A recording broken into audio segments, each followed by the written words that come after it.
Me që dashtën, ju që na sheni edhe për cilën kanalin ton YouTube, jemi me podcastin ton dytë, edhe jemi shumë të bekum, natë themi jemi shumë të bekum për më pas mundësi me folë një temë që është shumë relevante, është shumë e nevojshme, shpesh herë është keq kuptuar qaq shumë, shpesh herë është keq përdor, edhe shpesh herë njerëz flasin për të pa pas asnjë lloj informacioni.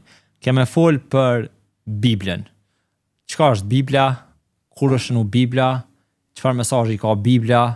Pse njerëz e respektojnë si fjalë e Zotit? Çka do të thonë konteksti biblik? Çka do të thonë një njeri kur e lexon Biblën? Çu transformohet një njeri sipas mesazhit të Biblës?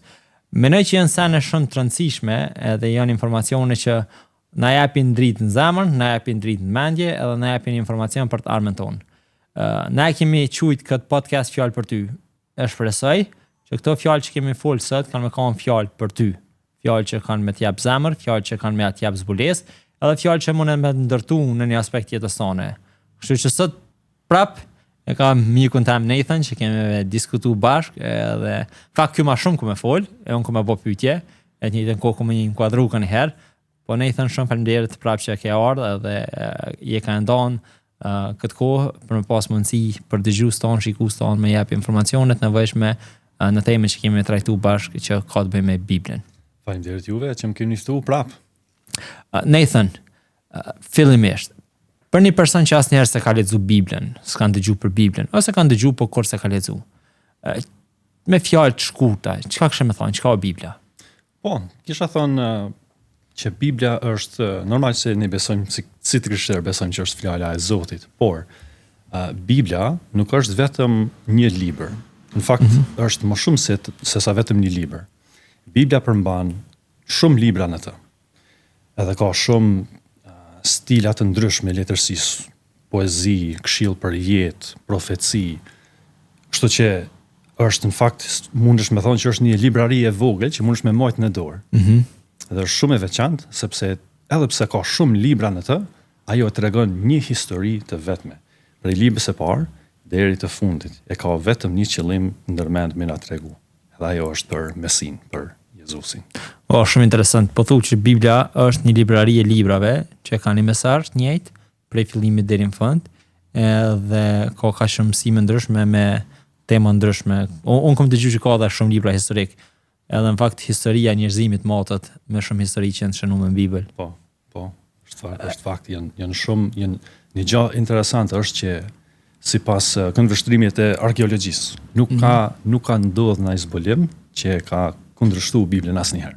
Okay. Është një fakt shumë interesant. Do të thonë Bibla flet për ngjarje konkrete që kanë ndodhur në histori. Nuk është mit apo nëse më ashtu. Tu bazu bashkën që thonë që tu e fol. Çka dallon Biblën prej librave të tjerë fetar ose prej atyre filozofik? Po, kishe mujt me thonë në për dy gjëra të rëndësishme. Për mua mas pari janë pretendimet e saj. Normal se ajo flet për një ngjarje që na tregon se Zoti ka kriju botën, por njerëzimi e ka prish. Edhe Zoti ka desht me riparuat marrëdhënie me njerëzimin, edhe me restauru këtë botën. Edhe e ka gjithashtu një dallim prej librave të tjerë, është se ajo nuk të tregon se qysh me ngjit nalt të Zoti, sepse është e pamundur. Zoti është i përsosur, është i përkryer. Nuk mundemi ne si njerëz, me moralin tonë që kemi, me arrit të nivelin e Zotit. Është e pamundur. Kështu na thot Bibla.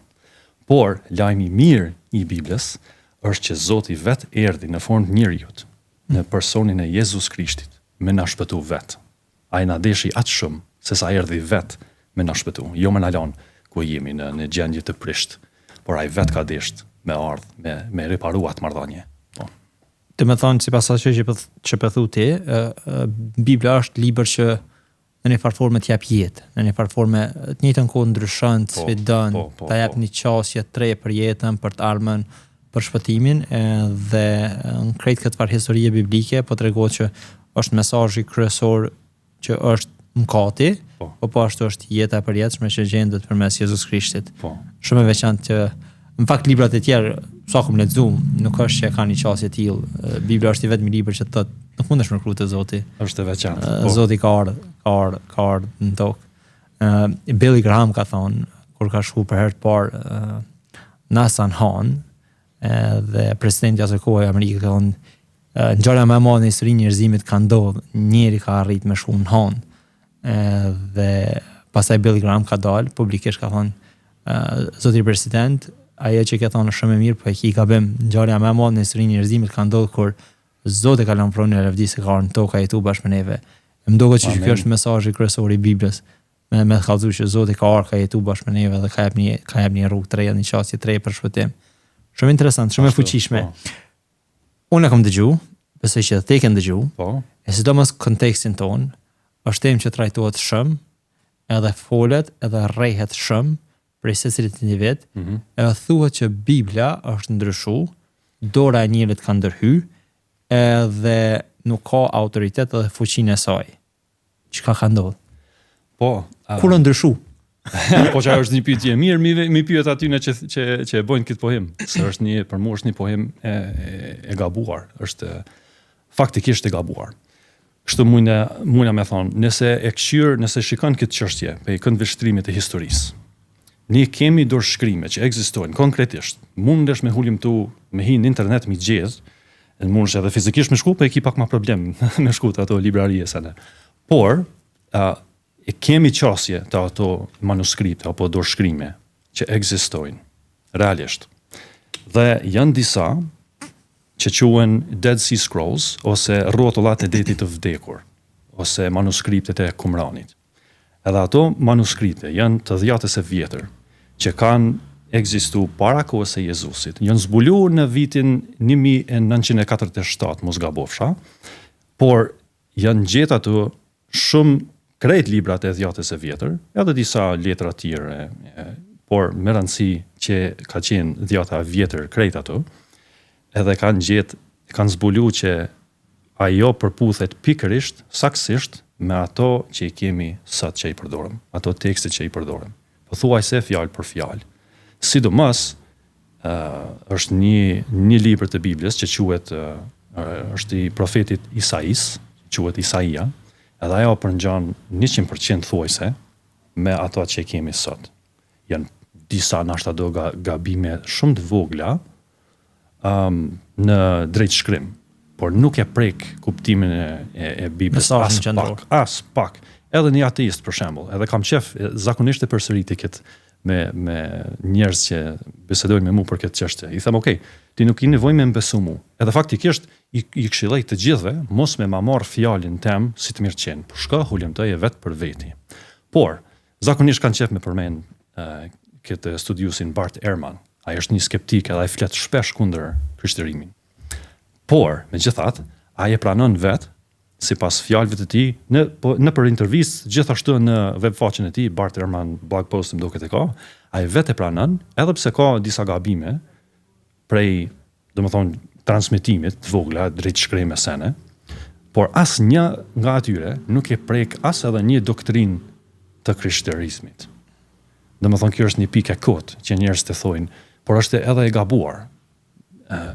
Bibla nuk u ndryshua, po të kish qenë situata që për shembull një krishter ka desht me pas Jezusit, normal se një krishter është dikush që e ndjek Krishtin, Jezusin. Po tish situata që një krishter ose një grup i krishterëve kanë desht me korruptu Biblën, dhjatën e vjetër, por me fut Jezusin ato kur nuk ishte, atëherë këto rrotullat të detit të vdekur, këto manuskripte e kishin zbuluar manipulimin. Qartë e kishin zbuluar, por ato përputhen me çka kemi sot. Kështu që është një pohim e gabuar. A ka të bëjë që nështë njerëz nuk janë të informuar, nuk e dinë, po zëm njerëz thonë, e ka shënu Marku, e ka shënu Mateo, e ka shënu Luka, e ka shënu Gjoni, e ka shënu Pali, e ka shënu Pjetra, e ka shënu çka këta emra. Po, nështë habitin pak se nuk e dinë se çfarë është masfuari. Po ato që i ke përmendti Marku, Mateo, Gjoni, Luka, ato janë që i quhim ne si krishter Ungjilli. Kur flasim për Ungjillin, i kemi ndërmend ato libra. Ato janë biografitë të jetës e Jezusit. Prej këndvështrimet e Markut, e Mateut, e Lukas dhe të Gjonit. Kështu që ata folin për jetën e Jezusit dhe e përshkruajnë prej këndvështrime të ndryshme.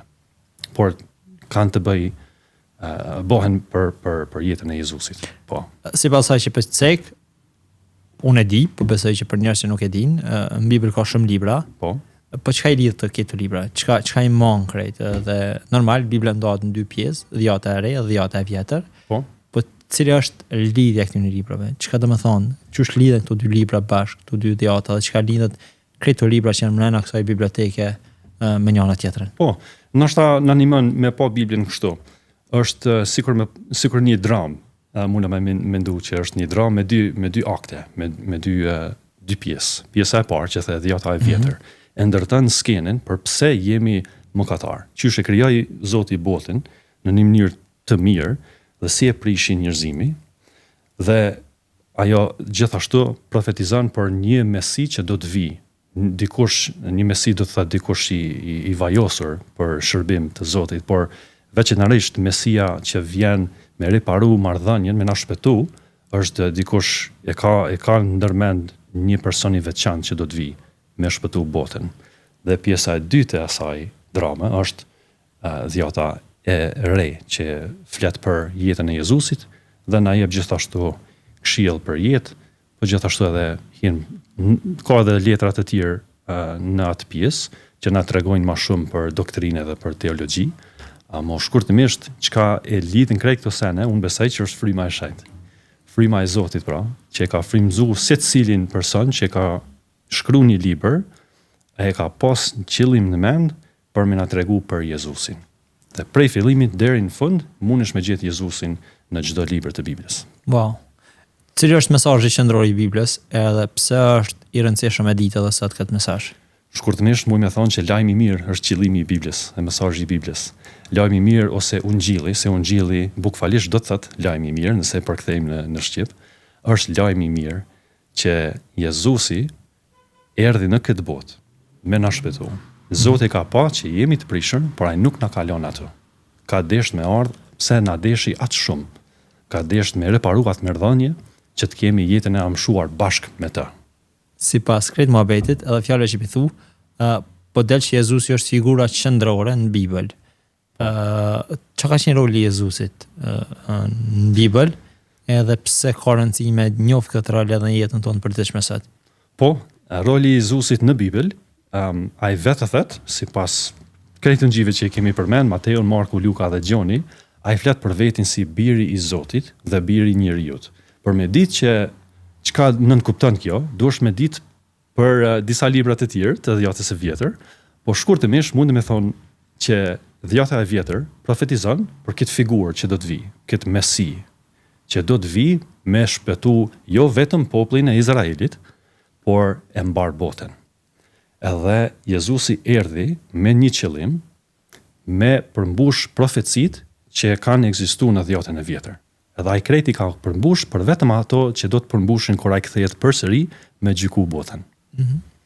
Nëse një i ri sot ose e re don me lexu Biblën, çysh mund të me lexu Biblën edhe me vendos ato në mënyrë praktike, edhe ku e kishë sugjeruar për me hi me lexu, cili është libri i parë brenda kësaj biblioteke për me filluar për me lexu, që me pas mundësi me kuptu më qartë, edhe me pas një pamje ndoshta më thjesht derisa thellohet shkrimin e Biblës. Po, për veti kisha sugjeru mos me fillu të fillimi i Biblës, edhe me lexu deri në fund, se besoj që nëse mendoni me lexu ashtu, keni mu met librin e Levitikut që kanë të bëj shumë me rregulla e të prifrinëve të asaj kohe, që nuk ndërlidhen shumë për ne sot.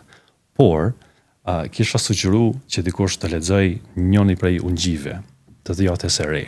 Sidomos kisha thonë që ungjilli sipas Gjonit është një vend i mirë me fillu, sepse ajo ka shumë të bëjë me teologji, ajo na tregon shumë qartë se kush është Jezusi dhe pse i bëri ato gjëra që i ka bërë. Ungjilli sipas Gjonit ishte shkruar për ato besimtarë që ishin jo hebrej dhe nuk e kanë kuptuar shumë mirë kontekstin hebraike. Kështu që këshilli im është, nëse dojnë me lexu Biblën, do të fillojnë, është mirë me fillu me ato ungjillin sipas Gjonit, po. Nëse dikush e merr seriozisht Biblën, edhe fillon me lexu, po, çfarë ndryshimi real mund të më sjellë në jetën e tij apo të saj Bibla? Sipas provojës sem, nuk është vetëm që të bën një person më të mirë, nuk është qëllimi vetëm me të bëj një person më të mirë, se siç e kemi cek më përpara. edhe pse ndoshta është mirë me bë veprat e mira, por nuk mundemi kurrë në bazë të fuqisë tonë me arrit për sosmërinë e Zotit. Nuk është e mundur. Kështu që unë mendoj që nëse e lexojmë Biblën, sidomos Ungjit, edhe Dhjetën e Re, ajo na jep një fuqi të brendshme se mundemi tani me jetu në mënyrë me dashuri më shumë. Jo sepse varmi prej veprave tona ose të mirën tona që mundemi me bë, por unë besoj që Shpirti i Shenjtë vetë na ndihmon mi dash njerëzit më shumë. Kështu që nëse dikush e merr Biblën seriozisht dhe e don me lexu jo vetëm për me ditë një tregim të mirë, por mi zbatu ato fjalë, atëherë atë person mundet me pa realisht që jeta e tij ose e saj do të duke shumë ndryshe. Kanë me një që kanë një kapacitet më të gjerë të dashurisë për njerëzimin. Unë kësha thonë po ashtu, sa interesant është me lexu Biblën si fjalë, edhe me zbulu autorin e asoj fjale. Edhe me zbulu çka ka dash me thonë për veten e vet përmes fjalës tij. Po. Ka shumë njerëz që trajtojnë Biblën si libër informativ, për me marrë informacione ndryshme, për me pas mundësi me shkru libra ndryshëm, për me pas mundësi me pikturu diçka, për me pas mundësi me bëj çfarë do lloj vepre artistike. Po unë i kisha sugjeru njerëz, nëse lexojnë Biblën, me pas mundësi me u thellu edhe me pas mundësi me leju autorin e fjalës, këtë rast Biblës, për me zbulu veten e vet, për me zbulu kush është ai, cila është natyra e tij, edhe çka për një me don prej atij individi që është lexon. Njerëz kanë herë e lexojnë Biblën, edhe kom dëgjuar, kom pas mundësi me bisedu me njerëz, e lexojnë Biblën për me pas mundësi me gjetë gabimet, për me pas mundësi me gjetë kontradiktat biblike në mes Dhjetës tjetër, Dhjetës tre. Jo, Gjoni ka thonë çështë, pse Marku e ka thonë çështë, çka ka qenë konteksti i kësaj gjëje. Është interesant, ka njerëz që kanë lexuar në çat formë, po fuqia e autorit të Biblës e ka ndryshuar zemrat e tyre njerëzve, edhe i ka kthy për me kuptuar të vërtetën qendrore të mesazhit të Biblës. Është shumë mirë me pas mundësi me pru këtë temë, se mendoj që sjell dritë në mendjet njerëzve, e me bisedu për këtë temë, se mendoj që sjell dritë poshtë në zemrat e njerëzve, e sidomos me faktin që njerëz kanë bindje, e si rezultat i këtyre bindjeve nuk duhen me pranu të vërtetën e Biblës ose të vërtetën e Shkrimit të Shenjtë. E mendoj që në këtë rast fuqia e frymës së Zotit, kushdo që e lexon, unë shpresoj që kam javë zbuluar të vërtetën qendrore të Biblës. Se Jezusi ka ardhur, ka jetu, ka vdek, është ngjall, ka jetu pas një mëkat, për me pas mundësi me kriju një qasje tre ndërmjet shpëtimit për secilin njeri. E përkundër kësaj, tjeve që cekje, po Bibla ka shumë mesazhe që janë korrektim, flet për martesën, flet për shenjtrin, flet për familjen, flet për bashkësinë si institucion, flet për qeverinë, flet për vendin, flet për princa, flet për mbretër, flet për gra, flet për vajza, flet për mbretëresha, flet për çdo lloj kategorie të njerëzve. E mendoj që është shumë interesant me gjetë një libër të tillë që i ka krejt të elemente që na ndihmon shumë në jetë. Kështu që mendoj që është temë që ka shumë informacione për me nxjerr prej saj, po sot në zonën që kem pas mundësi mi trajtu pak për këtyre sene, edhe në tarme ndoshta më u thellu më shumë edhe me ndëgju prapë edhe me ditë çka ka më thellë në Bibël. Nëse një person sot mendon, a ja vlen me lexu Biblën? Çka i kishe thonë? Po, patjetër, nëse ke mundësi me lexu vetëm një libër në jetë, ja vlen me lexu Biblën. Po. Ja vlen. Kisha thonë. Nuk ka një libër të tillë. Nuk ka as edhe një libër që e përngjan Biblën. Por mund siç kemi thënë më përpara, e prek çdo aspekt të jetës së njerëzit, por edhe pse ka shumë libra në të, na tregon një histori e vetme për planin e Zotit për njerëzimin. Dhe jemi në fakt në një drejtim që unë besoj që do të shohim se këto fjalë të Biblës do të shohim që bëhen realitet. Ndoshta jo në jetën tëmë, po e shohim që do të bëhet realitet. Për vete kom përjetu që Bibla, fjalët e Biblës, fjalët e Zotit pra, ma ka ndryshuar zemrën. Kam më shumë durim për miqtë e mi dhe edhe për armiqtë e mi. Se kjo është një gjë që është diçka shumë e çuditshme që vjen nga Bibla, nga vetë Jezusi, në fakt. Ai udhëzon, na udhëzon, jo vetëm me i dashur të afërmit tonë, ose miqve tonë, po edhe gjithashtu armiqve tonë. Edhe kjo është një sfidë shumë e madhe. por vetëm me marr atë këshill, bota kishte ndryshuar për të mirë në 100%. Ish kthy 180 gradë në një drejtimin tjetër. Se mundesh me pa për 5 minuta hulum tën për lajmet e sotëm, bota nuk është në një gjendje të mirë.